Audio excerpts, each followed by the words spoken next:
একদমই নিখুঁত, মাশাআল্লাহ। আসসালামু আলাইকুম, কেমন আছেন সবাই? চলে আসছি আপনাদের মাঝে একদম সহজ এবং সিম্পল নতুন একটি কাজ নিয়ে। এখানে আমি জেল পেন ব্যবহার করে ছোট্ট এই ড্রয়িংটি করে নিয়েছি। বাটন হল স্টিচ একদমই সহজ। আর এই সেলাইটা দিয়ে আজকে আপনাদের সাথে আমি কিভাবে পাতা সেলাই করতে হয় তা শেয়ার করব। এখানে আমি ডিপ লেমন কালার সুতা দুতার করে নিয়েছি।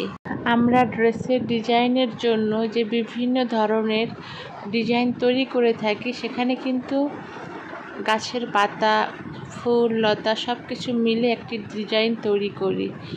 আর এটা কিন্তু আমরা বিভিন্ন সেলাই দিয়ে যখন আমরা সেলাইটা করব তখন কিন্তু সেলাই করে নিই। আর আজকে আপনাদের সাথে যে সেলাইটা আমি শেয়ার করব এটা একদমই সিম্পল এবং সহজ। এটা অনেক দ্রুত হয়, আপনারা একটু খেয়াল করলে বুঝতে পারবেন যে আমি কিভাবে সেলাইটা করে নিচ্ছি। বিশেষ করে যারা নতুন, সেলাই সম্পর্কে ধারণা কম বা বুঝতে পারেন না, তাদের জন্য আমার আজকের এই ভিডিও অনেক হেল্পফুল হবে। আপনি যদি আমার ইউটিউব চ্যানেল এবং ফেসবুক পেজে নতুন হয়ে থাকেন, তাহলে আমার পরবর্তী ভিডিওগুলো দেখার জন্য ইউটিউব চ্যানেলটি সাবস্ক্রাইব করে রাখতে পারেন এবং ফেসবুক পেজটি ফলো করে নিতে পারেন। যারা এই কাজটি অলরেডি করে ফেলেছেন তাদের সবাইকে অসংখ্য ধন্যবাদ। আর যদি ভিডিওটি আপনাদের ভালো লেগে থাকে তাহলে লাইক দিতে ভুলবেন না কিন্তু।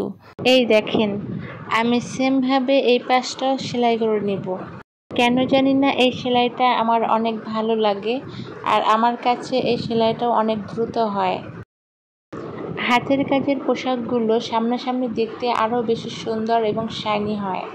সিম্পল বা গর্জিয়াস যে কোনো ডিজাইনের ক্ষেত্রে আপনি যদি কাপড়ের সাথে সুতার কালার ম্যাচিংটা সুন্দরভাবে করতে পারেন, তাহলে কিন্তু সেই কাজগুলো অনেক সুন্দর হয় এবং সুন্দর ফুটে ওঠে।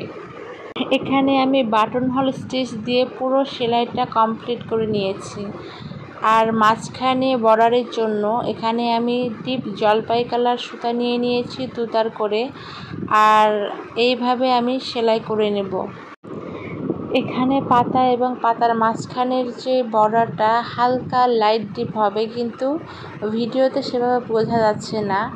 ডিপ লেমন কালার এবং ডিপ জলপাই কালার, এই দুটো কালার মিক্স করে কিন্তু আমি এই ডিজাইনটা কমপ্লিট করে নিয়েছি।